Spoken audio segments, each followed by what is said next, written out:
الحمد لله المتفضل على عباده بمواسم الخيرات ويفتح عليهم أبواب الرحمات ونسائم البركات.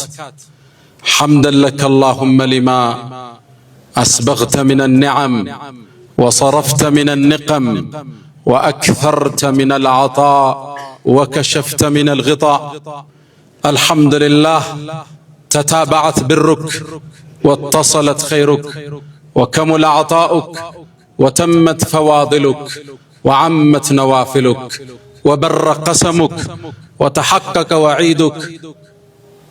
اللهم أنت أحق من ذكر وأحق من عبد وأنصر من ابتغي وأرأف من ملك وأجود من سئل وأوسع من أعطى.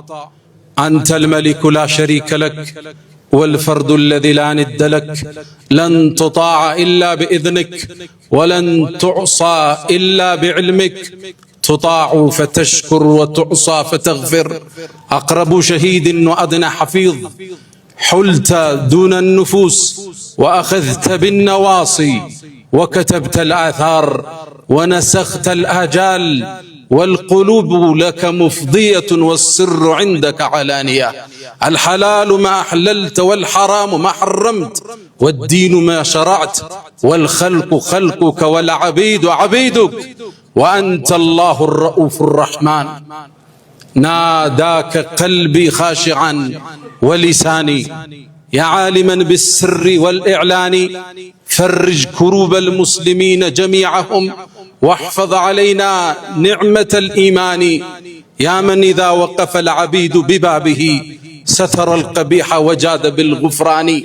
تعفو الملوك عن النزيل بحيهم، كيف النزيل بساحة الرحمن. أشهد أن لا إله إلا الله ولي الصالحين وحده لا شريك له، له الملك وله الحمد وهو على كل شيء قدير. أشهد أن سيدنا وإمامنا وقرة أعيننا محمدا عبد الله ورسوله وخيرته من خلقه وآمينه على وحيه، بعثه الله بين يدي الساعة بشيرا ونذيرا وداعيا إليه بإذنه وسراجا منيرا. ختم الله به الرسالة وهدى الله به من الضلالة وبصر به بعد العمى، فصلوات الله وتسليماته عليه ما اتصلت عين بنظر ووعت أذن بخبر وسلم تسليما كثيرا. يا رسول الله لك أحرفي رتلتها ترتيلا، طوبى لشعر في مكامك قيلا. صلى عليك الشعر حين نسوغه ويظل مهما قيل عنك قليلا.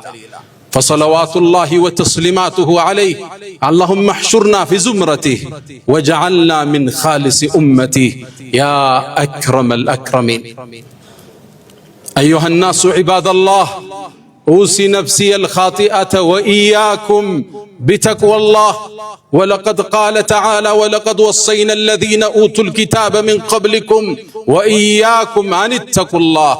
يا أيها الذين آمنوا اتقوا الله وقولوا قولا سديدا يصلح لكم أعمالكم ويغفر لكم ذنوبكم، ومن يطع الله ورسوله فقد فاز فوزا عظيما. يا أيها الذين آمنوا اتقوا الله حق تقاته ولا تموتن إلا وأنتم مسلمون. أيها الصائمون القائمون، نحن داخل شهر كريم وموسم عظيم، ومعلوم أن شهر رمضان من أفضل الطاعات وأزكى العبادات، بل هو ركن من أركان الإسلام ومبنى من مبانيه العظام. كتبه الله الصيام على الأمم الذين من قبلنا وكتبه على هذه الأمة الميمونة. قال جل شأنه: يا أيها الذين آمنوا كتب عليكم الصيام كما كتب على الذين من قبلكم لعلكم تتقون. ومقصد الصيام أن نتربى على التقوى. رمضان مدرسة كبرى يتربى فيها المؤمنون حتى يتزودوا لشهور الباقية. تعالوا بنا اليوم نقتبس من مدرسته ذكرى. ود مؤمنان يتكبروا ورست قبتنال رمضان النسطن جيت الله يتمسجن يكون الحمد لله رب العالمين. رمضان سمتا ፍጥረተ ዓለሙ በአጠቃላይ ለውጥ ውስጥ ይገባል። ሰማይ ግዙፍ ለውጥ ላይ ይከሰታል። ውቧ ጀነት በሮቿ እንዲከፈት ይደረጋል። የጀሃነም በሮች ለወር እንዲዘጉ ይደረጋል። አላህ ጀነትን በየቀኑ እንድትዋብ ለመላእክት ትእዛዝ ይሰጣል። የሰው ልጆችን የነጻውን ጉዞ የሚያሰናክሉት ሸይጣናት እንዲጠፈሩ አላህ ያዛል። ግዙፍ ክስተት ነው የሚከሰተው። በማናየው ምናባዊ ዓለም ውስጥ ፍጥረተ ዓለሙ ትልቅ ለውጥ ውስጥ ይገባል። ይሄ ወር ሲገባ ከሰማይ መላእክት እንዲዘንቡ ይደረጋል። ተነዘሉ الملائكة والروح فيها። በረመዳን በአንድ የተከበረች ምሽት መላእክት ይዘንባሉ አለ አላህ። ተንዚሉ አላለም። ተንዚሉ ይወርዳሉ ነው። ተነዘሉ ማለት ይረግፋሉ ማለት። መላእክት ከሰማይ ወደ ምድር ወርደው ምእመናንን የሚጎበኙበት ፍጥረት ዓለሙ በአጠቃላይ የሚለወጥበት ግዙፍ ክስተት ረመዳን። ይህን ክስተት ውስጥ የከተተን ጌታ አላህ የተመሰገነ ይሁን። አልሐምዱሊላህ ረብል ዓለሚን። የመጨረሻ ረመዳናችንም አላህ ያድርግብን። ታዲያ ፍጥረት ዓለሙ በዚህ ልክ ሲለወጥ እኛ ህይወት ላይ ረመዳን ምን ለውጥ አምጥቷል ነው ወይስ የረሃብ አድማ ውስጥ ብቻ ነው ያለነው? ረመዳን ለኛ አስተምሮት ሊሄድ የፈለገው ነገር ህይወታችን እየተከሰተን ነው ወይ? አላህ ጾምን ለምን እንደደነገገው ተናግሮ ሲቋጨው ለዓለኩም ተተቁን ተቅዋን ታዳብሩ ዘንድ ይከጀላል። ህይወታችሁ ዘንድ ለውጥ ይመጣ ዘንድ ይፈለጋል። የረሃብ አድማ አይደለም አላህ ያሰበው። ከመጾማችን አላህ ይጠቀምም፣ ከማፍጠራችንም አላህ ይጎዳም። እናንተ ያደም ልጆች ሆይ ከናንተ ውስጥ ሴቱም ወንዱም ትንሹም ትልቁም ሰውም ጅኑም አንድ ሜዳ ላይ ሆናችሁ አላህን በጣም እንደሚፈራ አንድ ባሪያ ብትሆኑ ከስልጣኔችን ያህል አትጨምሩም ይላል አላህ። እንደዛውም ተሰብስባችሁ አመፀኛ ብትሆኑ ከኔ ስልጣን አታጎሉም ይላል። ታዲያ ዓላማው ለምንድን ነው የምንጾመው? ለሱም ማይጠቅመው ከሆነ ለኛ ስለሚጠቅመን አላህ ወር ረመዳን ለዚህ ኡማ ደንግጎ በአንድ ወር ውስጥ የ11 ወር ስልጠና ይሰጣቸዋል። ዓላማው እሱ ነው። ረመዳን ማስራብ አይደለም። ረመዳን ከመራባችን አላህ ጥቅም አያገኝም። ያ አዩሃ ናስ አንቱሙል ፉቀራኡ ኢለላህ ወላሁ ሁወል ገኒዩል ሐሚድ። እኛ ከአላህ ከጃይንን ጾማችን አይጠቅመው፣ ማፍጠራችን አይጎዳው። ሶላት ሰገድ ካልሰገድክ ለአላህ አይጨምርም፣ ጥቅሙ ወደ አንተ ይመለሳል። በአንድ ወር ውስጥ የ11 ወር ስንቅ ሊሰጠን አላህ አሰበ። የረመዳን የስልጠና ማዕከል ነው። ለውጦን እንዲወጣ የሚፈለግባቸው መሰረታዊ ነገሮች አሉ። አንድ እንበል እስኪ። የመጀመሪያው ለጊዜ ያለንን ዋጋ እንድናስተካክል ረመዳን እድል ይሰጠናል። አሁን ቀጠሮው እንደነገሩ ነው።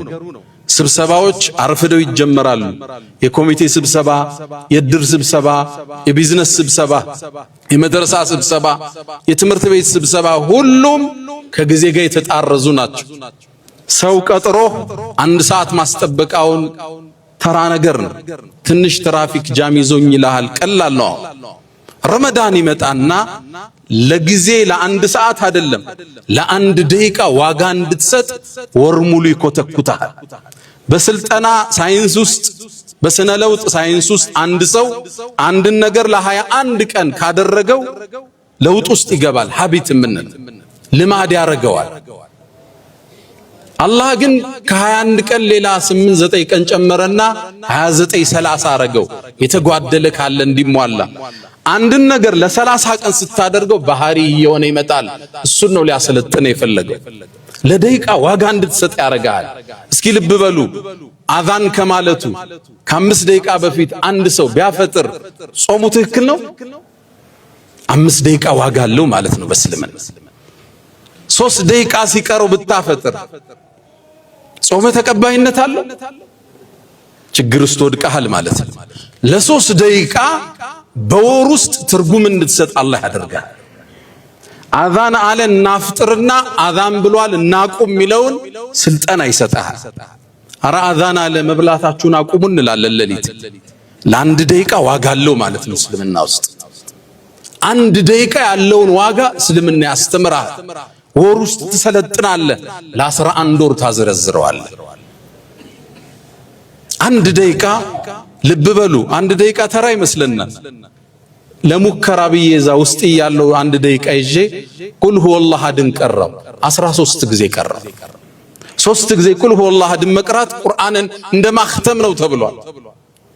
10 ጊዜ በየቀኑ አንድ ሰው ቁል ሁወላህ አሐድን 10 ከቀራ ጀነት ውስጥ ቤተ መንግስት ይገነባለታል ተብሏል። በ1 ደቂቃ ውስጥ ለ1 ደቂቃ ዋጋ እንድትሰጥ ረመዳን ስልጠናውን ይሰጣል።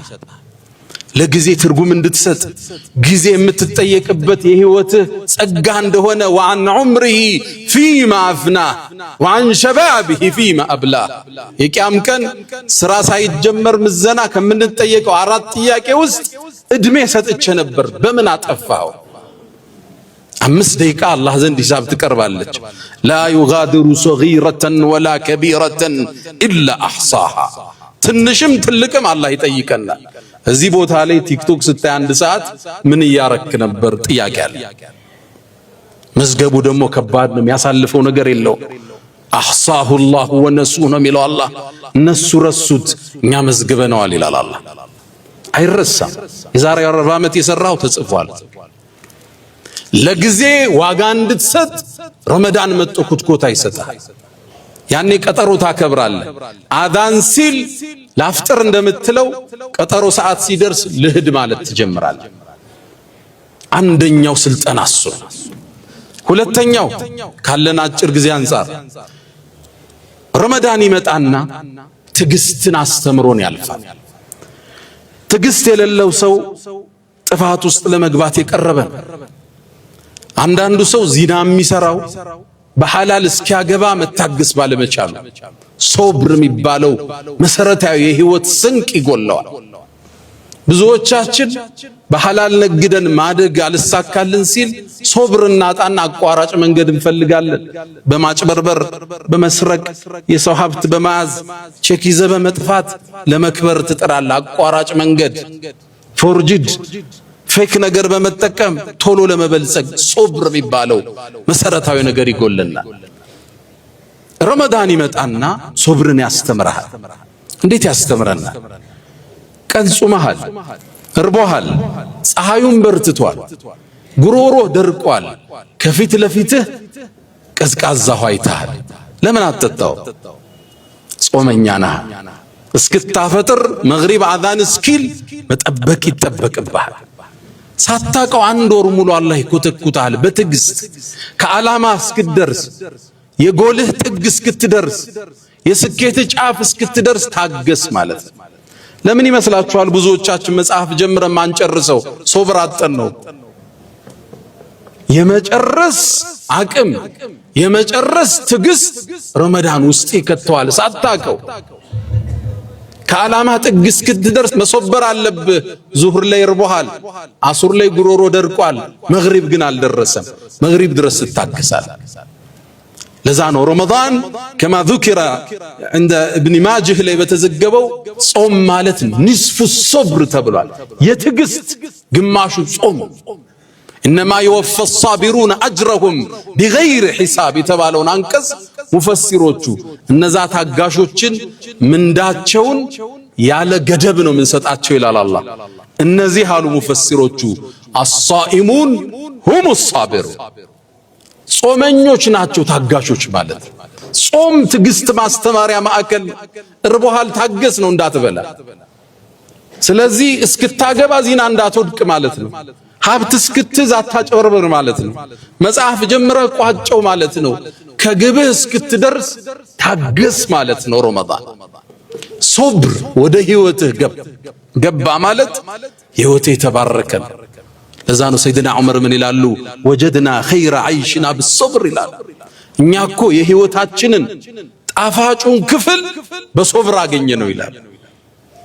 ያለ ሶብር ከፓርት ከስራ አጋርህ ጋር መቀጠላችን ያስቀይማል። ታስቀይመዋለህ፣ እንለያይ ነው የምትለው። ሶብር ይፈልጋል።